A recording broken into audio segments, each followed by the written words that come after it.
agradeço o convite da Fundação e cumprimento a todos os presentes. E a minha contribuição vai nessa direção do que a gente precisa fazer para que aconteça na escola, né? Do ponto de vista pedagógico, né? Um trabalho inclusivo.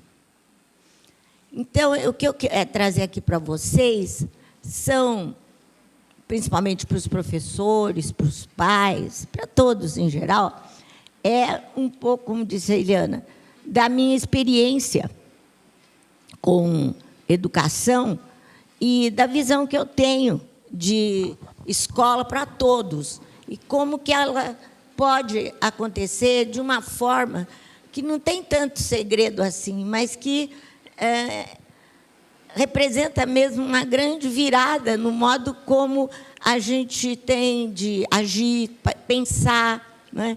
E fazer acontecer uma educação inclusiva sem grandes dificuldades do ponto de vista de um aprofundamento, mas muito mais de sensibilidade, da gente ter um olhar para todas as crianças, que não aquele olhar que seleciona, aquele olhar que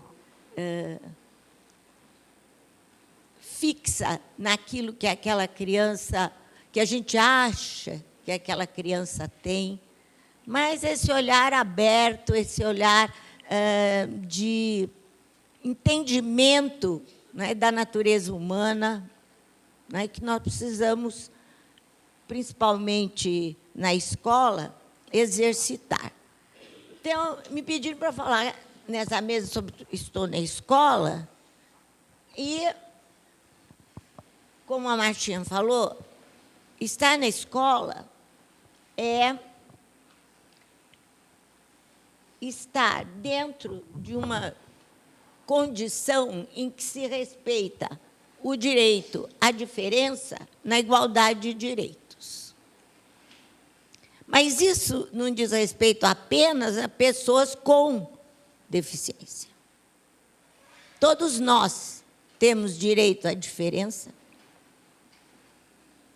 na igualdade de direitos. Os direitos são iguais para todos. A professora Martinha colocou muito bem, não é? A educação é um direito de todos, indisponível. E como é que ela vai acontecer? Se eu tenho direito à diferença na igualdade de direitos. Então, eu tenho direito à diferença, eu tenho direito a estar numa escola diferente, eu tenho direito a estar com uma atividade diferente na minha frente, uma avaliação diferente, um professor diferente. É isso que, de fato, esse direito à diferença me dá. Então, é sobre isso que a gente vai conversar hoje. Então, como, então, garantir a inclusão escolar de alunos com deficiência, que é o foco dessa mesa, mas dentro dessa perspectiva de direito à diferença na igualdade de direitos. O acesso, sem dúvida alguma, é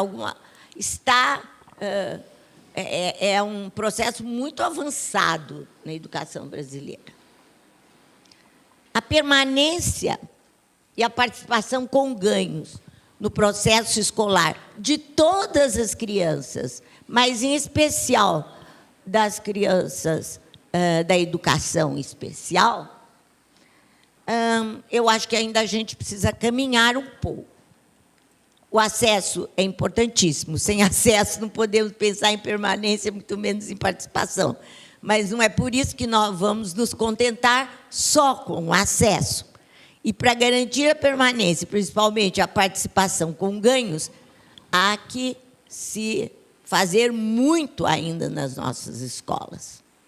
Nós acabamos de concluir uma pesquisa muito grande, nacional, em que a gente percebe claramente, né, o envolvimento da escola na questão do acesso de todos, na importância desse acesso, no que esse acesso tem trazido para os professores, para os pais, para os alunos.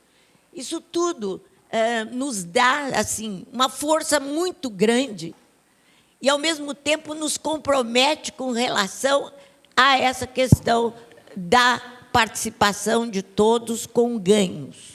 Não é unicamente na participação dos alunos com deficiência, com ganhos na escola, mas de todos, porque se todos numa sala não tiverem uma participação com ganhos, que escola de qualidade é essa? Então, qualificar uma escola do ponto de vista inclusivo não implica num ensino diferenciado para os diferentes alunos que nós pensamos ter, mas para que a qualidade do processo educativo ele possa atingir a todos na medida da capacidade de cada um. Será que isso fica claro? Para nós, professores, isso é muito difícil, porque a gente tem claro na cabeça o que a gente quer dos nossos alunos em termos de desempenho, de ganhos.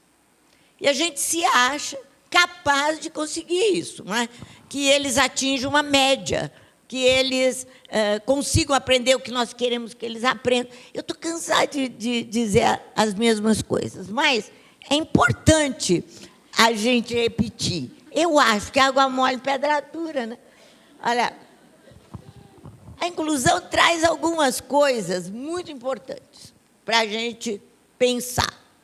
Porque se a gente trata e concebe as pessoas individualmente, lá ainda voltando à questão do direito à diferença, a gente esconde as especificidades das pessoas, que é como a gente acha que a gente tem na frente a turma para a qual a gente dá aula, não é? A gente concebe todos como meninos iguais, aqueles que não forem iguais, evidentemente, que a gente acha que não forem iguais, a gente manda para fora, porque a sala tem que ser homogênea, porque todos têm que dar conta do mesmo conteúdo, porque todos têm que aprender, porque senão como é que eu fico diante da escola, dos pais, dos professores, de mim mesma, etc. Mas esconder as especificidades das pessoas, as pessoas são exatamente essas especificidades. Então, para quem estamos dando aula? Para sujeitos irreais? Ideais? Né? Bom, porém, quando a gente enfatiza as diferenças, este é o menino que não aprende, este é o melhor aluno, etc., a gente exclui as pessoas do mesmo jeito. Porque a gente não é só excluído porque não vai bem na escola, a gente também é excluído porque vai bem. Porque, da mesma maneira, existe uma forma de discriminação que pode gerar N coisa, inclusive muito bullying, para ambos os lados. Primeiro da classe, que sabe tudo, CDF, e aquele tonto, burrinho, que não aprende nada, não é? Bom, então a gente tem que pensar muito sobre isso. E isso em relação não só à questão pedagógica, mas a própria política pública tem que ter muita sensibilidade nesse momento. Porque, na medida em que ela enfatiza a diferença, enfatiza a política para o negro, a política para o branco, a política para a mulher, a política para o homossexual, ela está excluindo esses sujeitos por uma categorização que não dá conta de cada sujeito de per si, por ele mesmo. Porque cada um de nós é um. E não é uma característica que faz dessa pessoa o que ela é. E mais ainda, nós não somos sempre a mesma coisa. nós estamos sempre nos diferenciando. Então, é muito complicado isso, não é? Eu acho uma das grandes complicações das políticas da SECADI, porque ela é departamentalizada, essa secretaria, em política para negros, política para índios, política para isso, não é? Nós temos que ver, entender a especificidade das pessoas como alguma coisa que não pode defini-las, mas que tem que ser considerada como uma característica entre outras características que ela tem, porque ela não é só negra, por exemplo. Ela é mulher, ela é casada, ela é solteira, ela é mãe, ela é tia, ela é professora, ela é isso. Isso vai evoluindo também, isso vai se diferenciando. Então, vejam bem, é muito perigoso enfatizarmos as diferenças. Então, nós temos que ser muito sutis quando, na escola, nós temos que garantir o direito à diferença dos alunos. Porque, senão, nós estamos fazendo a mesma coisa. Nós estamos transportando a educação especial, como disse a Martinha, para dentro da sala de aula. Bom, então vamos lá. Isso é, como eu sempre digo, a armadilha da inclusão, né? Então, é bom levar isso a sério, porque é uma armadilha perigosíssima. Eu já vi gente muito boa, muito capitão de mato, caindo nessa armadilha. Bom, nós temos dentro da escola, como dentro de qualquer grupo social, processos de diferenciação. Mas eles são possíveis ou passíveis de serem definidos como processos que incluem ou que excluem. Inclui quando considera as singularidades dos seres humanos e a capacidade de a diferença se diferenciar indefinidamente. Diferença de cada um. Então, quando nós consideramos essas singularidades e agimos em função delas, mas não é a singularidade da pessoa com deficiência, gente. As singularidades estão presentes num dado momento, numa dada atividade, dentro de sala de aula ou fora da sala de aula. Quando nós estamos considerando a pessoa como um ser único, nós estamos num processo de diferenciação para incluir. Mas, quando a gente começa a estabelecer comparações, que é o que a gente mais faz na vida, a gente está nadando na exclusão. Então, é aquela... Fulano é mais inteligente do que outro. Fulano tem um pé maior do que o outro. Fulano tem uma cabeça mais redonda do que o outro. Fulano tem uma competência para matemática maior do que o outro. Fulano tem uma nota mais alta do que o outro. Toda comparação é relativa. Não dá conta de tudo, muito menos da capacidade que a gente tem de mudar de uma hora para outra. E todo o processo de identificação do sujeito por meio da comparação é um processo, além de arbitrário, vago, incerto e sem a menor serventia, a não ser excluir. A gente faz isso adoidado na escola, concorda ou não? Mas pode deixar de fazer. Fazemos porque não temos coragem, e isso é verdade, de dizer o que realmente as coisas são. A gente diz o que os outros gostam de saber. Os pais são aqueles que podem dizer com maior facilidade as coisas. E muitos não dizem. Porque tenho medo de perder o lugar do meu filho, tenho medo da professora me dizer qualquer coisa. Mas se vocês entendem isso, e vocês estão vendo que seus filhos estão sofrendo processos de diferenciação para excluir, saiba do seguinte, que existe uma convenção que é anterior a toda a Política Nacional de Educação Especial, etc., que se chama Convenção da Guatemala, que deixa muito claro que a diferenciação pela deficiência é considerada discriminação.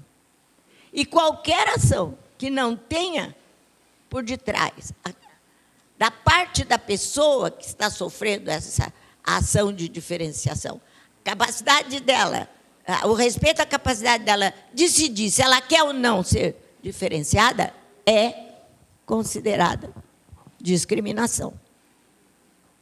Eu não me lembro do artigo agora da Convenção da Guatemala, mas é só entrar no Google, Convenção da Guatemala, é um dos primeiros itens, se não for o primeiro. Então, muita atenção para isso, porque diferenciar para...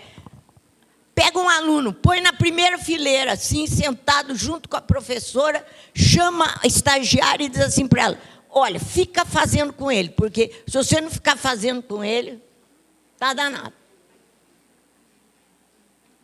Como é que eu vou fazer com ele? Perguntou para o menino se ele quer apoio.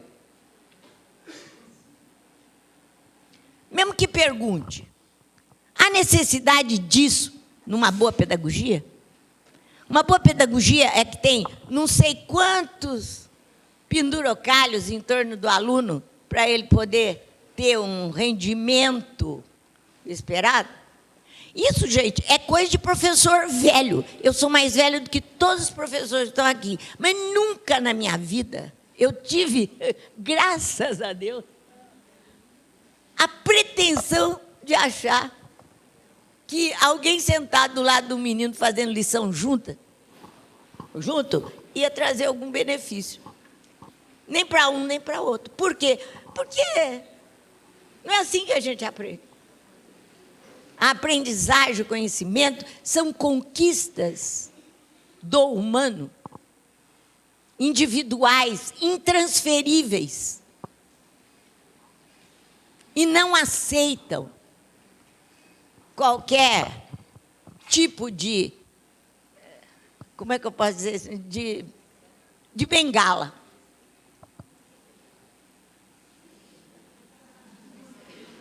Certo? Essa é outro tipo de bengala. Essa é articulada, né? E, no geral, essa outra não é articulada. Vocês estão entendendo o que eu quero dizer?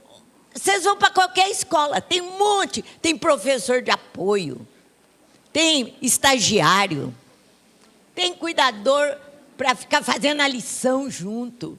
E a professora que berra. Se o menino não tiver uma professora que fique junto comigo, eu não posso dar aula porque eu não estou preparada. Não está mesmo. Porque para admitir isso. Vocês estão entendendo o que eu quero dizer? Ensinar não é assim, não. Ensinar é um negócio muito mais comprometido com o conhecimento do que com a execução da tarefa do jeito que eu quero que ela seja. Bom, então, na diferenciação, para excluir, nisso que a gente deve fugir, não é? Está limitado o direito de participação social, o gozo do direito de decidir e de opinar de determinadas pessoas e populações. Isso acontece muito com as pessoas com deficiência intelectual. O lugar de saber na escola. A possibilidade de dizer o que acha das coisas. Que opinião tem. O que quer fazer. Escolher entre as atividades propostas. Mas não tem atividade proposta. É uma só para todo mundo. Tudo bem, se é uma só para todo mundo, eu tenho que ter o direito de fazer dentro dessa atividade aquilo que para mim é possível. Aquilo que eu tenho interesse e que eu tenho capacidade de realizar. Mas isso só não basta. Nós vamos ver depois.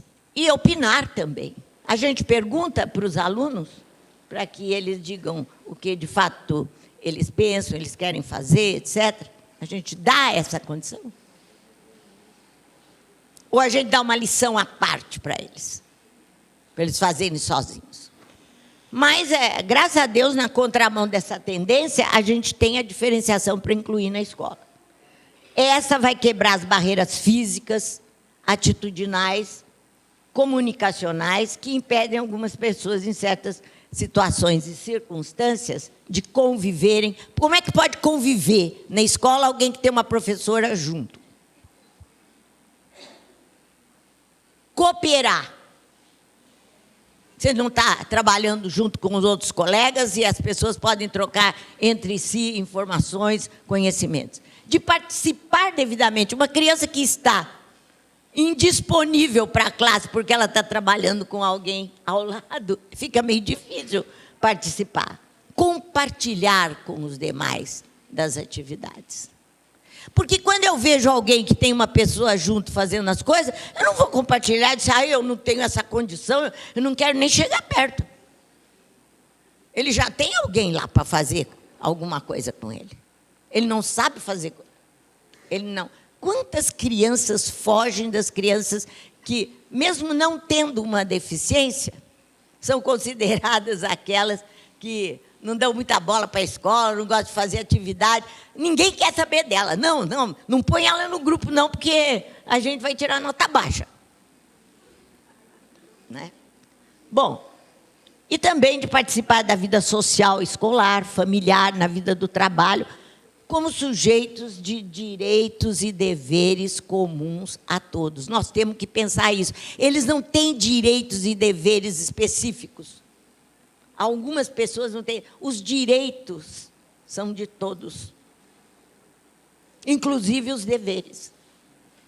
De respeitar o colega, de ter uma atitude em sala de aula que é uma atitude de cidadão, de pessoa que está exercendo esses direitos e que tem que dar conta dos seus deveres.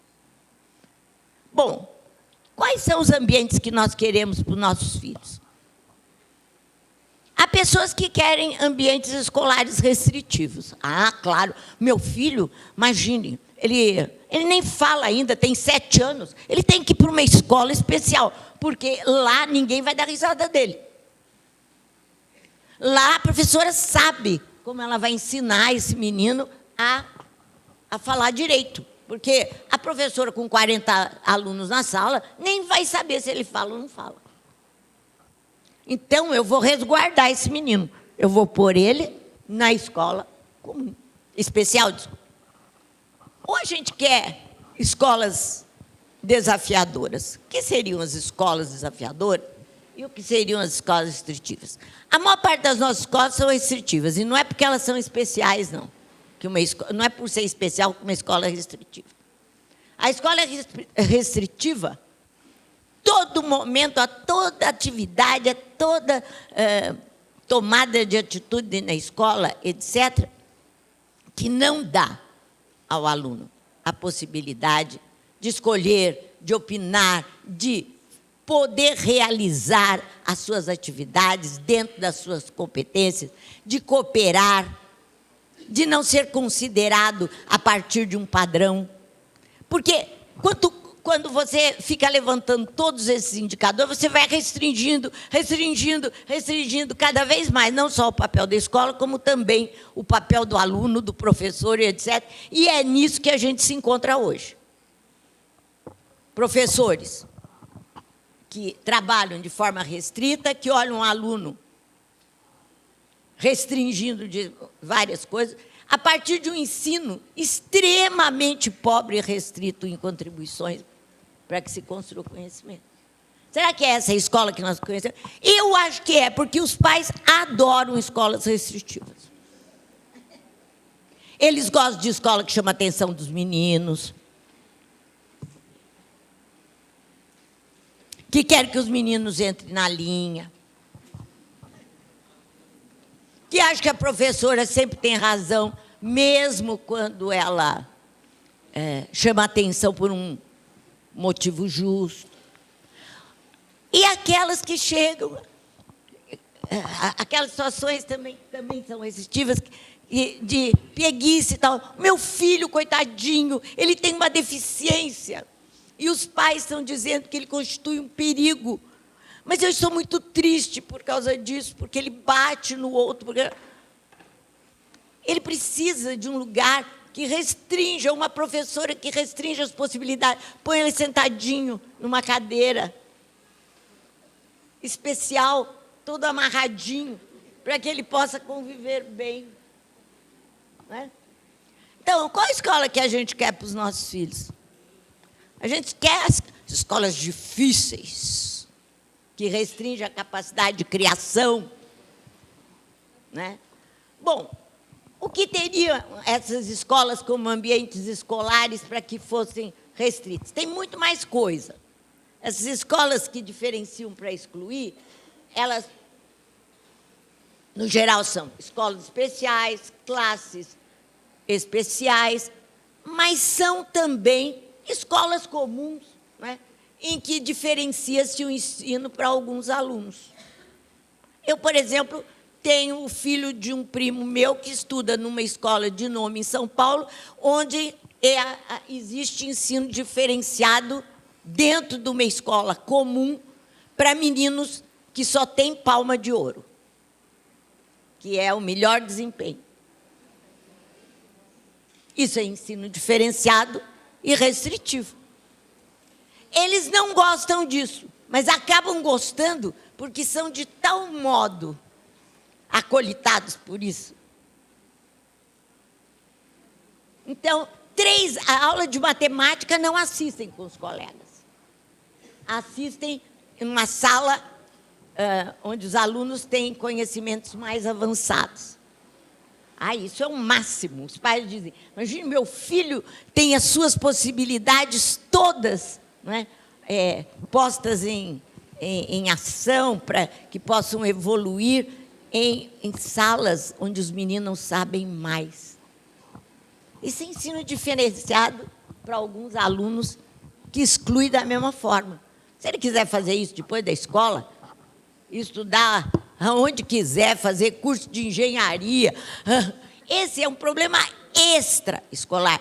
Dentro da escola, a gente está dentro do direito à igualdade. E esse direito à diferença não pode, de forma alguma, nos tornar pessoas à parte. Currículo adaptado, que todo mundo só fala nessa besteira, faz praticamente 15 anos que eu falo a mesma coisa. E eu vejo esse negócio escrito, currículo adaptado. Currículo, eu quero saber o que é isso. Né? Acesso a algumas disciplinas escolares. Como a mãe falou para mim, num e-mail, o meu filho vai indo muito bem. A senhora sabe por quê? Porque a professora não faz ele assistir às aulas de língua portuguesa e matemática. E ele pode, às vezes, chegar mais tarde na escola. Tá? Atividades e avaliações à parte. Não posso usar as mesmas avaliações para todo mundo, porque se eu usar as mesmas, esse menino vai tirar uma nota baixa e vai abaixar o nível de rendimento da turma. Reforço escolar. Vergonhoso, não é? Ter reforço. A não ser que a gente desce no período oposto como AE, reforço no verdadeiro sentido do reforço, para pessoas que quisessem aprender a mais. Tá? Período letivo reduzido, como eu falei. Esses meninos, eles vêm depois do lanche, ou então já vêm para o lanche e fica para tarde. Porque o médico diz que ele não aguenta muito tempo. Né? Professor de educação especial substitutivo. É aquele professor itinerante, que eu tenho horror desse negócio, que vai lá na escola, fica do lado do menino e fala para a professora, olha, para esse menino aqui, você tem que dar este tipo de exercício. Porque desse jeito Aí, se acabou o tempo, tem muito mais coisa.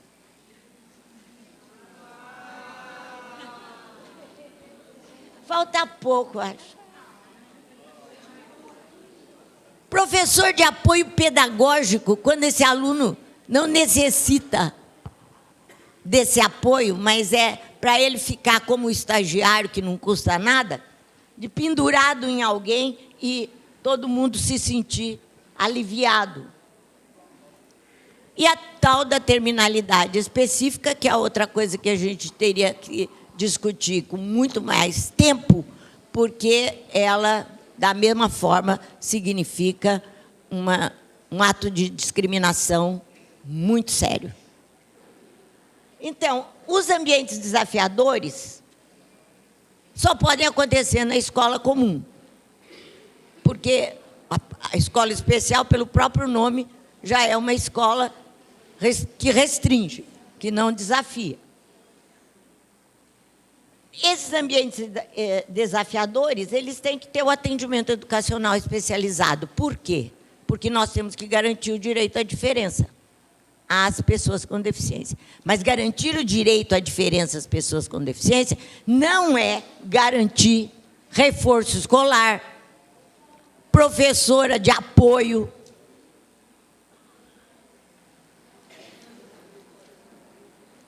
atividade diferenciada só para esse menino, mas é um ambiente em que as práticas pedagógicas são organizadas para toda a turma. Não tem atividade diferenciada. Tem práticas que não discriminam e não são customizadas pelo professor, porque ele sabe o que o aluno é capaz de aprender e o que um é capaz e o que o outro não é. Quem customiza o ensino é o aluno, nunca o professor. Nessas práticas, o currículo é para todos. O planejamento é cooperativo. Todo dia nós vamos planejar o que nós vamos fazer em cima de um trabalho que já foi decidido, de um estudo, de um conhecimento que é anteriormente discutido com a turma. Atividades diversificadas e de livre escolha. Coisa que eu não encontro em escola alguma. Atividade diversificada é sobre o mesmo tema, as atividades as mais diferentes para que o aluno possa escolher qual delas ele quiser, independentemente do professor achar que ele vai conseguir o sonho dela ou não, porque ninguém consegue atender a essa exigência, ou a esse sonho. Aprendizagem colaborativa, em grupo. E autoavaliação, porque quem se avalia melhor é a própria pessoa. E com a finalidade de dizer o que eu quero aprender mais, ou o que eu não aprendi. Será que esses 5 quesitos são tão indicadores aí de uma prática escolar inclusiva, são tão complexos? Exigem uma formação tão rebuscada, um conhecimento teórico tão avançado do que é incluir? Será que a gente tem que ter um preparo tão específico para a gente entender que ensinar não é essa complicação toda, mas é dar voz para o aluno, é dar condições dele escolher, dele opinar, dele fazer segundo as possibilidades dele. Outra coisa importantíssima, primeiro é a prática de ensino inclusivo, agora o AE. O AE é um serviço da educação especial que já existia há muito tempo, mas que agora foi descrito, agora não, em 2008, pela Política Nacional de Educação Especial, não é? O AE, ele acontece numa sala que se chama Sala de Recursos Multifuncionais. E é importante essa sala, ela é fundamental. Porque ela acontece numa sala, o AE acontece numa sala, com uma professora que tem uma atividade, uma atribuição que também está definida na política e que não é a atribuição que a gente quer que ela tenha. Porque ela não trabalha para reforço escolar, como pessoa que está reforçando, entre aspas, o menino na aprendizagem de um conteúdo. Ela não fica ensinando o que o menino não aprendeu, portanto, na sala. Ela não tem a obrigação de saber tudo sobre todas as deficiências para poder dar conta, porque ela tem que ser uma pessoa que vai em busca de parcerias para conseguir o que ela precisa na escola, e a partir de um projeto político-pedagógico, outra grande falha das escolas hoje, que não executam e nem planejam nada em cima de um projeto geral da escola, né? Mas o AEE tem essa finalidade, identificar e prover o aluno de recursos e apoios que garantem sua autonomia na sala de aula. Não é que ensina o menino a participar, é dar o recurso para que ele possa participar. E o ganho, não é o ganho que eu quero que ele tenha, é o ganho que ele tem capacidade de demonstrar se ele for livre para decidir, opinar e forte para poder se colocar na sala de aula e não ser um coitado que faz o que a professora quer, que acha que ele tem capacidade, que é avaliado, que às vezes não tem nem boletim, como o menino que nós ficamos sabendo recentemente. Essa sala é necessária porque ali tem material específico para o trabalho e pode ter muito mais material do que se imagina. Tem uma professora aqui que eu conheço que teve o material dela colocado para fora da sala, porque eles precisavam usar a sala para outros fins. Tá? Então, e ela, além do material que ela tinha, ela criou muito mais, ela tinha sacolas e sacolas, todas fora. Tá? Porque o diretor achava que esse material e essa sala eram totalmente dispensáveis, que o lugar dela era dentro da sala de aula, trabalhando com o menino. O AEE tem uma sala onde o professor trabalha no contraturno do aluno. Isso está tão cansativo de dizer, mas é bom a gente repensar. Por que é no contraturno? Porque ele não diz respeito a conteúdo escolar, ele diz respeito a apoios, recursos que vão dar condição de, na sala de aula, esse aluno ter condições de participar. E esse professor vai à sala de aula? Vai, mas a finalidade da ida dele não é ensinar o professor a dar aula para esse menino, a escolher atividade para esse menino.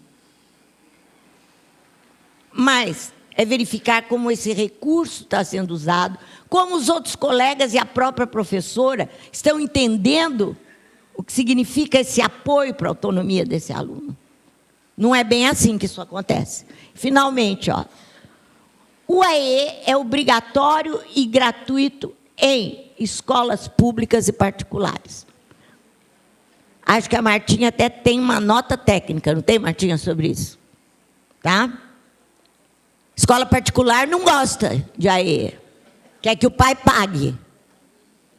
Quer que pague professor, quer que pague AEE. E a escola pública, que tem Fundeb, que deve ter conhecimento da política, também não se vê, assim, com toda a honestidade possível, nesse lugar de garantir obrigatoriamente para esse aluno esse serviço. O aluno pode não querer esse serviço, mas a escola obrigatoriamente tem que oferecer. Ele tem que estar presente, o AE. Os projetos, o trabalho do AE tem que estar presente no PPP da escola. O aluno se matricula antes, porque o aluno só vai para a sala de recursos multifuncionais e tem AE a partir de um estudo criterioso de casos, em que o professor pode solicitar o apoio intersetorial de outros profissionais, mas que não é decisivo para que ele seja aluno do AE. Ele pode ter um diagnóstico médico, mas o diagnóstico médico não é decisivo para ele ser um aluno. O decisivo é o estudo de caso. Isso também todo mundo sabe, mas não aceita aluno sem laudo. Mas quem dá o laudo para alguém entrar na escola? Se a escola é obrigatória. Quem dá o laudo para frequentar o AE é quem responde pelo AE. Tá? Bom, ele acontece, então, no contraturno e não é reforço escolar. E acabando, como se comporta esse professor? Além de relacionar as ações de estar envolvido nas ações de inclusão na escola, ele estende essas ações estabelecendo parcerias com a família, com a comunidade, com setores de atendimento outros que são chamados dependendo das necessidades do aluno, inclusive setor médico, social, tudo isso. Ele participa, então, ativamente da vida da escola, porque ele precisa conhecer a escola, precisa conhecer a sala desse menino, mas não é para ser o coordenador pedagógico de educação especial da escola. Eu vejo muito isso, porque ele começa a ensinar, como é coordenador pedagógico, eu não sei, eu não estou preparado para trabalhar, para orientar professor. Então, ele vai lá e vai orientar pedagogicamente o professor. Isso não é função dele, mas ele faz muito. E outra, ele não é especializado em uma única deficiência, como a professora Martinha falou, pelas razões que ela também falou. Bom, finalizando, o que nós precisamos para já, eu acho, das coisas que eu consegui. Eu acho que, em primeiro lugar, é a criação de uma política de educação básica na perspectiva inclusiva. Eu estou batendo nessa tecla já faz uns bons anos, mas o eco ainda, sabe, eu ainda não consegui detectar. Mas continuarei. Porque como é que nós podemos falar de uma educação especial na perspectiva inclusiva? Olha a dificuldade que nós estamos encontrando. Dentro de uma escola básica, na perspectiva excludente. Isso é um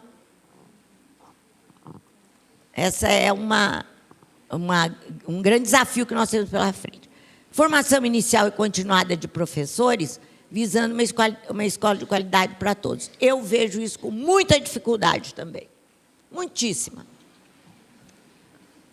As universidades não são muito voltadas para um entendimento da educação especial como uma área de conhecimento que vem somar à educação comum. E, nesse sentido, fica muito difícil, com duas áreas de conhecimento muito distintas, a gente pensar numa formação inicial de qualidade para todos os alunos. Mas é possível e a gente continua, não é? Eu sou mais pela formação continuada e não penso mais na formação continuada dentro desse estilo de formação específica para o AE. Eu acho que qualquer professor pode ser um excelente professor de AE se ele quiser estudar um aluno, se ele quiser buscar parceiros, se ele tiver algumas direções que não são aquelas que imprimem à formação uma divisão muito grande em áreas como deficiência visual, deficiência isso, deficiência aquilo, porque, no final, ele não vai conseguir saber tudo, vai ficar desnorteado, quando ele não tem que saber disso, ele tem que saber estudar um caso. E estudar um caso não implica em que ele saiba antes o que é deficiência mental, o que é deficiência física, o que é deficiência auditiva. Implica que ele vá em busca de, mas referindo-se àquele aluno e não aluno padrão. E, no geral, nos cursos de formação continuada, a gente trabalha muito com aluno padrão ou padronizando as nossas ações para atender esses casos.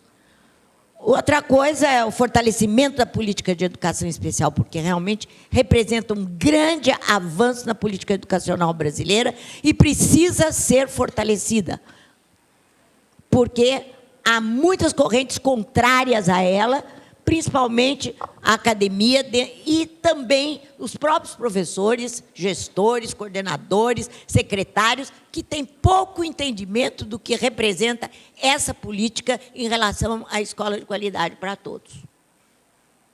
Infelizmente, eu, pessoalmente, defendo essa posição. Investimento público nas escolas públicas. Esse negócio de poder investir em escola particular, dinheiro público, seja de educação especial ou não, acho uma coisa que a gente precisa começar a olhar com muito cuidado, sabe? E outra coisa que eu acho que tem a ver com todos vocês aqui, uma demanda reiterada das famílias, professores e todos os envolvidos, direto ou indiretamente, na formação de alunos com e sem deficiência, pelo direito de todos à educação. Eu não tenho assistido isso como disse a Martinha muito bem, os pais de alunos com síndrome de Down são pioneiros nisso e uma força muito grande. Mas eu não vejo a mesma coisa nos pais de crianças que têm outros tipos de deficiência, ou mesmo das crianças e pessoas que constituem o público-alvo da educação especial no Brasil. Cada vez mais é a tendência a enfurnar. Enfurnar na escola especial, arranjar alguém para segurar esse menino, ficar ali só para inglês ver na escola. Então, eu acho que nós temos uma agenda enorme pela frente. Enorme. Temos que contar com os professores, mas especialmente com os pais, viu, gente? Porque na pesquisa que eu fiz, junto com um grupo enorme de pessoas, nós ouvimos 3.570 depoimentos. Eles estão todos guardados, mas não estão guardados na academia, dentro de um relatório que está à disposição de todos e que vai estar, inclusive, num site na internet, que vai servir também como formação. O que eu vi é que os pais estão muito além da escola. Mas muito além da escola. A escola ainda é tributária de um pensamento muito conservador, de uma visão muito estreita de conhecimento. Os professores de AEE dão um bom recado, mas não o recado que deveriam dar. Os professores comuns são mais dependentes dos professores de AE do que uma criança do pai e da mãe para fazer qualquer coisa. De uma escada, quando é baixinho, para fechar a porta do armário. Todo mundo só fala do professor de AE, professor de AE, professor de AE, só ele resolve os casos. Então, vamos trabalhar.